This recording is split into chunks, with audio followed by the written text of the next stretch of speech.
to welcome you tonight, to greet so many friends, old and new, and to acknowledge how much your friendship and that of this country has meant to me.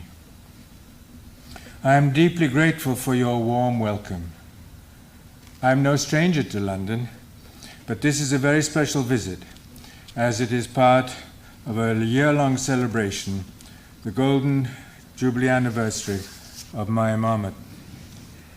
In Islamic thought and practice, the world of the spirit and the world of daily life are inseparably intertwined.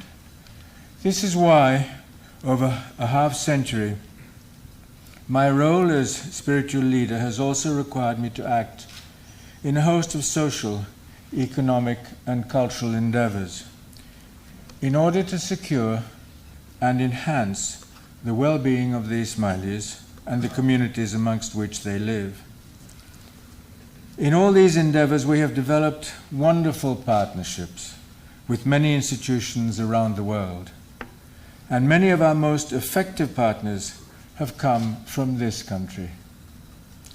These partnerships have involved many collaborators, governmental and private, academic and charitable, non-profit and commercial, religious and secular, national and international, providing not only financial resources but also human resources and intellectual capital.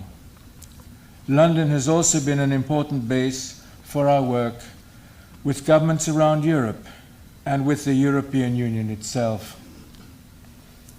Many of our partners from the UK and other parts of Europe are represented here tonight. We have been fortunate in these relationships, and I would like to express my deep gratitude to all those who have made them possible. Our spirit of partnership here has deep roots.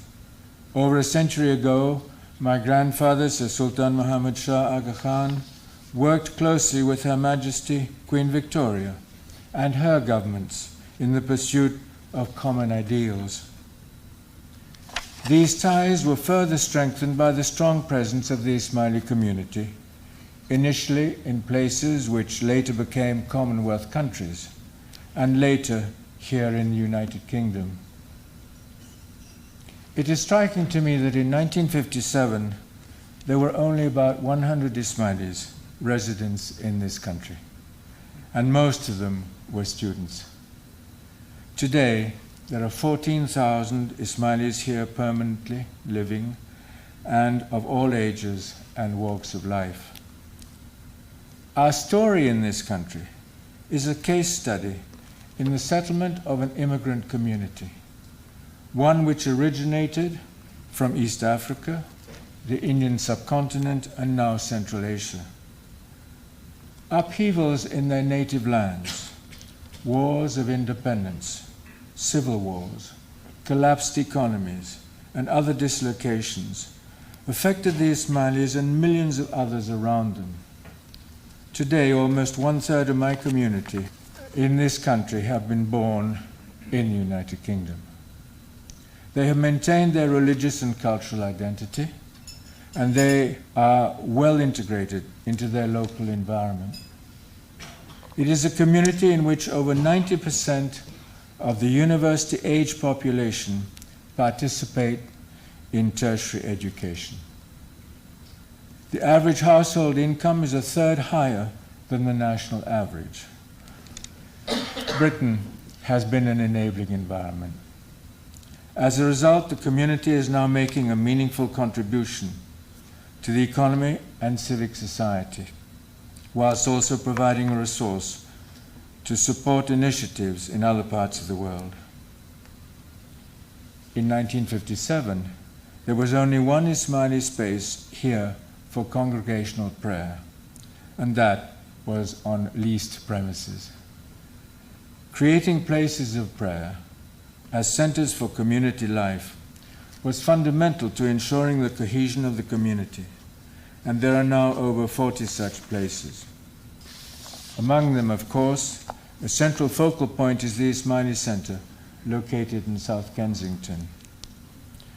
Having Baroness Thatcher with us tonight is particularly significant because the Ismaili Center was opened by her in 1985.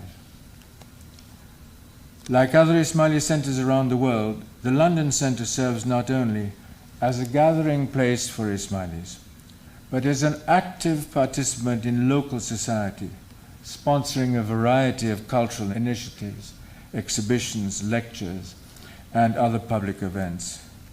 These efforts reflect our pride in our heritage and our eagerness to share it with others. We have also, in these recent decades, established two new institutions of higher learning here: the Institute of Ismaili Studies and the Institute for the Study of Muslim Civilizations, which is part of the Al Khan University. They both offer master's level teaching programs, they engage in research and publication, and they also develop curriculum materials for children in primary and secondary schools. In all these efforts, they take a holistic civilizational approach to Islamic studies, rather than emphasizing the more narrow domain of theological dialectic.